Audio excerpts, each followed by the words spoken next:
Hello friends, good afternoon. I am posting this video after a long time. Sorry for that. So today we will gonna discuss reflection of light from a plane surface. We have studied Fermat principle in our previous video, and we have discussed that rectilinear propagation, law of reflection, and law of refraction. All these three laws embodied in the Fermat principle. So in the previous video we have studied that these three laws are embodied in the Fermat principle, but today we will gonna prove it. So for rectilinear propagation there is not any specific proof. So we will understand it by the language only, but we will prove it for reflection and in case of refraction. So listen carefully for rectilinear propagation.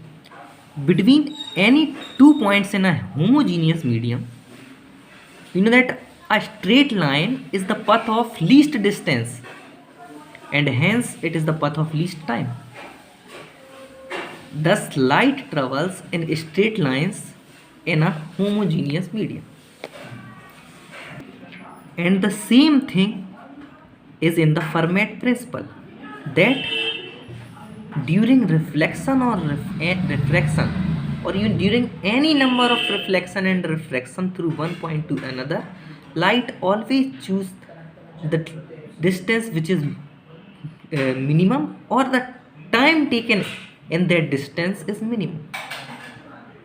I hope you got it. If you not, then rewind the video again, listen carefully, you will definitely got it.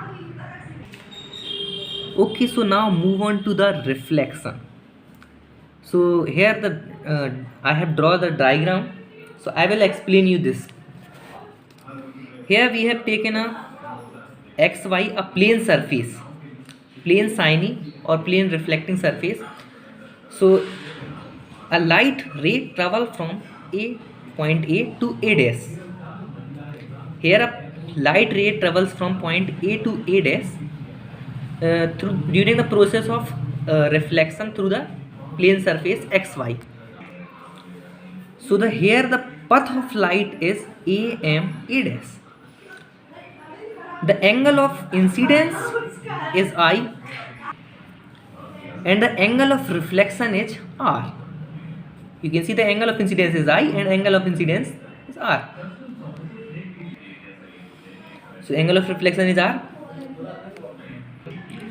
And according to the law of reflection, the angle of incidence is always equal to the angle of reflection. Angle of incidence is always equal to the angle of reflection, and the incident ray, reflected ray and the normal all lie on the same plane at the point of incident, where the light incident at that point, the angle of the reflected ray, incident ray and the normal is on the same plane. Here I drop a perpendicular on this plane surface from point A to P, and from point A dash to P dash also a perpendicular drop on this plane surface xy. I consider the distance of point P from point M is x, whereas the point P dash from M is c minus x. You can say that I consider the point P dash, the distance of point P from P dash is capital C. This is how what I mean. So now I hope you have understood this diagram. So here we will write the parameters now. AP equal A dash P dash equal to B, PP dash equal to C, and PM equal X, MP dash equal to C minus X. Now as I have told you that light travels through the path AM A dash, so we consider it as S equal to AM A dash is equal to AM plus M A dash.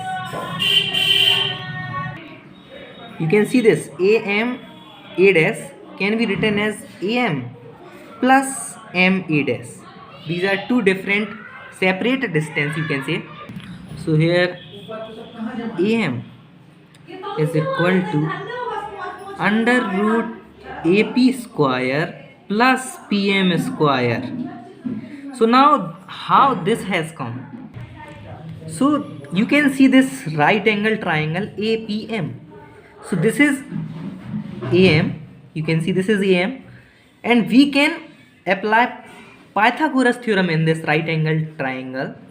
So here AP is the hypotenuse, so AM is the hypotenuse, so AM equal to the AM square equal to the AP square plus PM square, because according to the Pythagoras theorem we know that hypotenuse square equal to perpendicular square plus base square, and when we remove the square, the under root came, and AM equal to AP square plus PM square under root.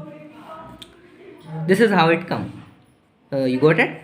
Okay, so next MA dash. Similarly, Pythagoras theorem on the another triangle. A dash P dash square plus MP dash square. Now the Pythagoras theorem in this triangle, this right angle triangle. MA dash is the hypotenuse, A dash P the perpendicular, MP dash the base. The same Pythagoras theorem we will apply on this triangle. So we will got the value of MA dash. Now S can be written as under root AP square plus PM square plus under root A dash P dash square plus MP dash square. Now we know all the values of these all four terms. AP is equal to A square, PM is equal to X square, plus A dash P dash is equal to B square, plus M P dash is equal to C minus X, so C minus X square.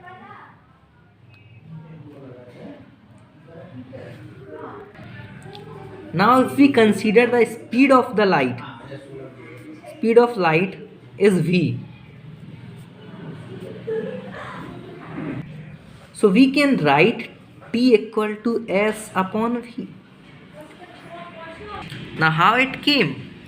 You know the formula of velocity? Velocity is equal to displacement or distance upon time. Here distance traveled by the light is S, and T means time, and V is the velocity or speed of light. So T is equal to S upon V, because V equal to S upon T means we have derived this equation by the formula of speed.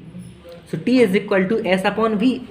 Here we can write the value of S under root A square plus X square plus under root B square plus C minus X का whole square. This is how it came. Now we know that by Fermat principle dt upon dx equal to 0 in Fermat principle. So now we will find dt upon dx by integrating this term t. So we will integrate dt with respect to dx. So dt by dx, after integrating, the equation will be seems like this: 1 upon v, 1 upon 2 into 2x upon under root a square plus x square, 1 upon 2, and this. And we can write it as equal to 0, because according to Fermat principle dt upon dx equal to 0. So now we will write only this term. 2 is cancelled by 2 and 2 is cancelled by 2 here also. Minus 1 multiplied in this, and the equation seems like this now. And now 1 by v we will take in this side, so becomes 0. And now open the bracket, minus comes. Now we will take this term this side. So x upon under root a square, a plus x square, a square plus x square is equal to c minus x upon under root b square plus c minus x whole square. So x, we know that x is equal to pm. Here pm is equal to x. We have considered pm equal to x. So pm, c minus x is equal to mp dash. Mp dash is equal to c minus x.